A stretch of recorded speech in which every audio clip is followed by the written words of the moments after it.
Eu vou falar, né? Tipo, senta que lá vem história, né? Porque sempre que eu vou falar alguma coisa de psicologia do caramba, nossa, eu ia falar caralho a quatro, já pensou psicólogo falando isso. É, é, cara, eu sempre me coloco, né? Uns exemplos. E eu resolvi falar de luto. Eu perdi meu pai faz 2 anos, que eu não tenho. Eu vou falar é do meu luto. É, só pra você ter o meu processo, quem sabe seja parecido, você tem empatia, enfim. É difícil falar do outro, né? Mas, cara, lidar com a morte é um troço complicado, meio que insuportável, sabe? E quando meu pai faleceu, e interessante que assim, eu tinha uma preparação para meu pai falecer. A gente sabia durante um tempo assim que a finitude estava próxima. Na verdade, tinha até um tempo. É terrível. Assim. Essa ampulheta, essa areinha que vai caindo.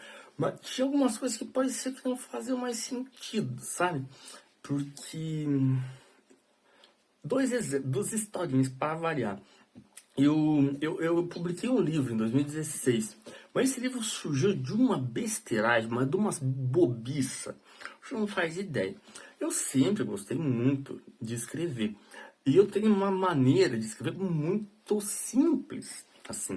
Eu sempre tenho muita metáfora no que eu escrevo, então você lê 2, 3 vezes, você fala, esse cara tá me enganando.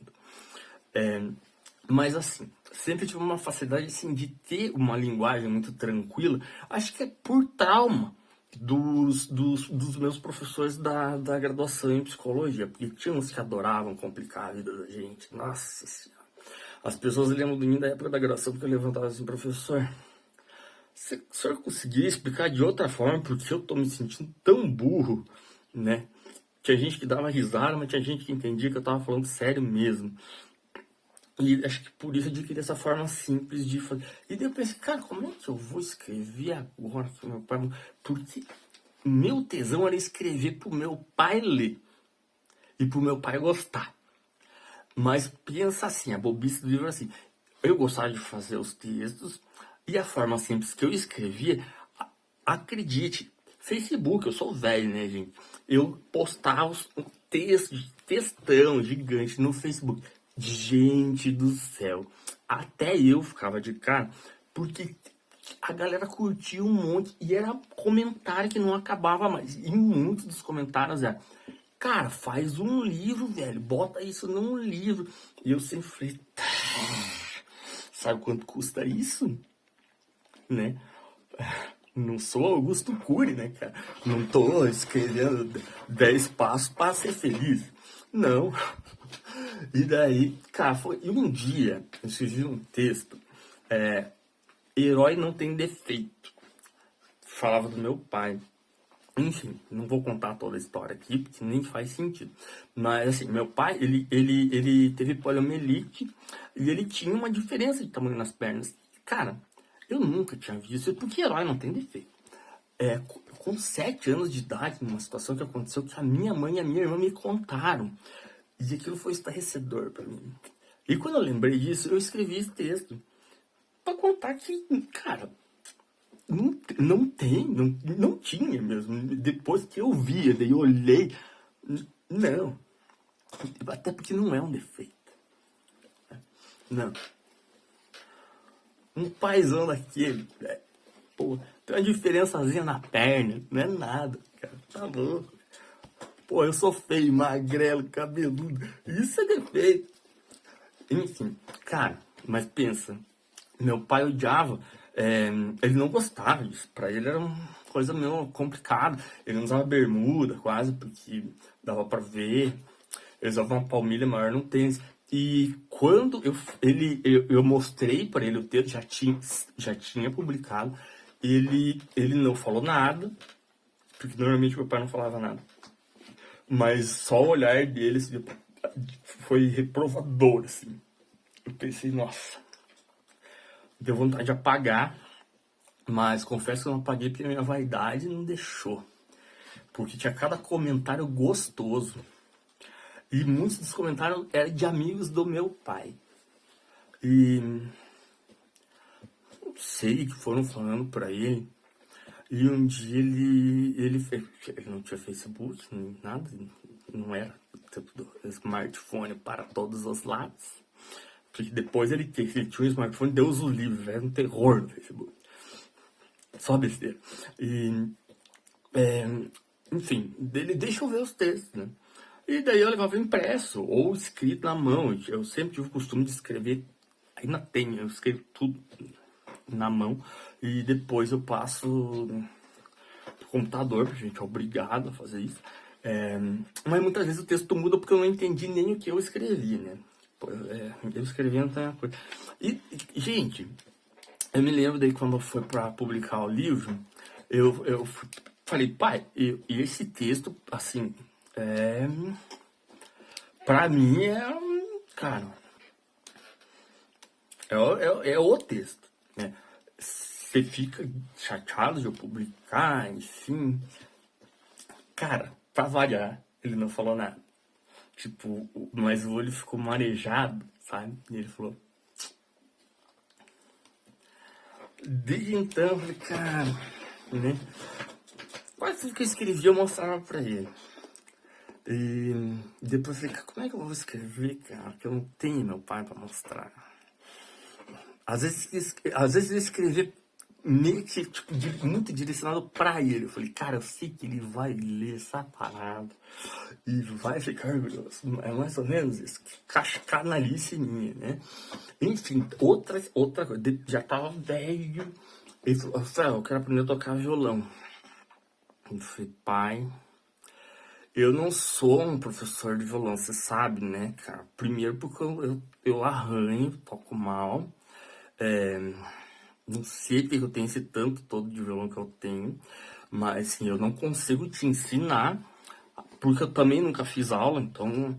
Mas, assim, eu te garanto o violão e o professor. Abriu um sorrisão, daí o Rafael, caninha, sem vergonha, com 4, 5 violões em casa, entrou num... Nossa, nem vou falar porque eu vou ser processado. Enfim, achei um violão super barato, que eu falei, cara, eu sei que ele não vai treinar, porque não é só fazer aula, tem que treinar, tem que se dedicar. E eu conheço o meu pai, né? Cara, mas quando chegou o violão, mas pensa, cara, mas dava medo, que eu não era um violão, não sei quem fez. Mas eu depois falei, gente, venham buscar esse troço aqui, senão eu vou botar fogo. Eu perco, mas eu queimo, porque isso não é um violão, vocês deviam ter vergonha, fiquei muito bravo. Eu sou chato mesmo, né? E, enfim, daí eu olhei um dos meus violões e tem um que eu acho uma gracinha, porque ele parece uma viola caipira, o formato dele, assim. Falei, cara, eu vou dar esse violão pro velho, porque eu sei que eu vou pegar de volta, porque ele vai entregar os dentes, vai... Enfim, dei. As aulas que ele fazia, que era com um amigo meu, as aulas dele era cerveja e bater papo, cara. Mas se divertiram um monte, pelo menos. Foi muito legal. Depois que ele parou de fazer aula, falou, não toco mais violão, eu falei, pai, você me devolve, né? Porque isso era meu. Não, você me deu, é meu. Acredita, cara de pau? Eu falei, pai, tá em cima do armário pegando pó. É meu, você me deu. E daí, depois que ele tentou tocar violão, ele nunca foi muito de parar pra estar eu tocando, até porque eu também nunca parei, acho que na frente dele pra tocar, né? E daí ele começou nessa, assim, tipo, pai, toca aí, né? E, cara, eu adorava, ele já tava doente e tal. E daí, quando ele tava bem mal, quando eu já senti ideia desse prazo, que ele tinha esse prazo de matar, gente. Ele falou, Rafael, pega o violão lá de cima do armário e leva pra sua casa, né? Você vai me devolver o violão, velho. Ah, não tinha te dado, não era seu. Pega antes que eu desista. Né? Mas por que você tá me devolvendo? Eu já sabia que ele tava me devolvendo. Daí ele falou, porque o sonzinho dele é muito gostoso. Então, quando for tocar, você toca com ele. Como se ele entendesse de sonzinho gostoso. Cara, e também daí eu olhava pra aquele violão. Depois que meu pai morreu, ele ficou, cara, mais de um ano dentro da capa. Era. Enfim, cara, mas você não tem uma mágica que Não sei se a gente supera. Tem uma fase do Drummond que eu acho muito legal. É, a dor chega uma hora que ela some. Mas não que ainda não seja doído. Porque fica um vazio, cara, que é estranho, é difícil de lidar, né? E daí o ser humano começa a inventar. E o ser humano aqui falou, cara, eu não posso tocar pro meu pai, mas posso tocar pra minha filha. E é uma delícia também. Eu posso escrever pra minha filha, né? E assim, pô, tem muita coisa guardada pra ela conseguir ler quando ela tiver maturidade, porque minha filha não tem nem 5 anos, né, cara? Mas enfim, as loucuras do cara, que o primeiro presente de Natal da vida dela foi o livro O Mundo de Sofia, porque o nome dela é Sofia e o nome... Não vou nem contar pra vocês essa história, porque, enfim, vocês vão querer me internar. Mas eu posso fazer isso. Eu leio muito pra minha filha. Ela gosta que eu leia pra ela. Ela adora o Pequeno Príncipe. Eu sempre falando do Pequeno Príncipe, né, cara? Até tatuei o Pequeno Príncipe. Eu falo que é por causa dela, mas... E a gente vai fazendo essas mágicas, cara. Mas esse vazio... Daí, assim, só pra contar... Se eu não fosse psicólogo, eu ia falar que chegou num momento que eu entendi que eu era um cuzão. Mas eu não vou falar que eu sou um cuzão por causa de ser psicólogo. Mas foi assim, a mãe da minha filha, a gente já tá separado já faz um tempo, mas a gente sempre foi muito amigo, enfim. Eu me lembro que eu cheguei na casa dela porque ela ia fazer plantão no hospital aquela noite, e eu ia ficar com a Sofia, ia ficar lá na casa dela. Isso nunca foi problema. E, e eu me lembro que aquele dia meu pai tá. Aquele vazio que nunca ia ser. Aquele dia tava doendo. E eu cheguei com aquela cara, né? Cara, tá casado com a mãe faz um tempão. Ela olha pra tua cara e já fala: puta, alguma coisa aconteceu. Mas também não é de falar muito, mas eu tava com o olho lacrimejando, mano. Aí a Sofia dormir. E daí ela fez. E falei: meu, não era conforme o tempo fosse passando que essa dor ia doer, olha, até me... Não, eu falei, conforme o tempo passasse, não era pra dor diminuir, Fer. E, e daí desmontei de chorar, né? E daí eu me lembro que eu abracei ela e uma coisa que eu falei, cara, mil desculpas, porque eu sou um cuzão. Porque a gente ficou junto um tempão. E assim, o pai dela já tinha morrido há muito tempo. E, sabe, eu cheguei a falar pra meu, enterra o seu pai. Porque um apego, uma coisa assim, ele falou, para com isso, que isso tá te fazendo mal e tal. E assim, daí você entende, porque meu, eu sou tão limitado que eu preciso ter experiência de algumas coisas para entender a experiência do outro. Mas isso pegou de um jeito, porque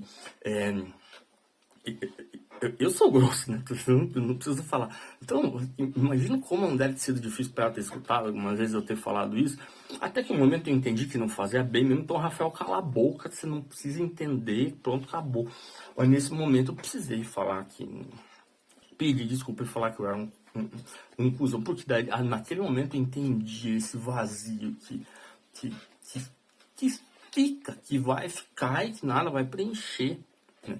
Mas chegou um momento que eu entendi, cara, eu vou levantar, nem que seja pelos outros, nem que seja pela minha filha, eu vou tocar esse violão, eu vou voltar a escrever. E é uma arte, assim, minha filha chega aqui em casa, hoje eu tenho 3 violões só, mas daí, tipo, 2 estão pendurados no suporte da parede e no suporte que fica embaixo, onde eu pego o violão pra tocar todo santo dia, fica o violão que ela fala, o violão do vovô Tadei, né? E é isso, cara. Tipo, a gente volta a tocar todo dia, a gente volta a escrever todo dia.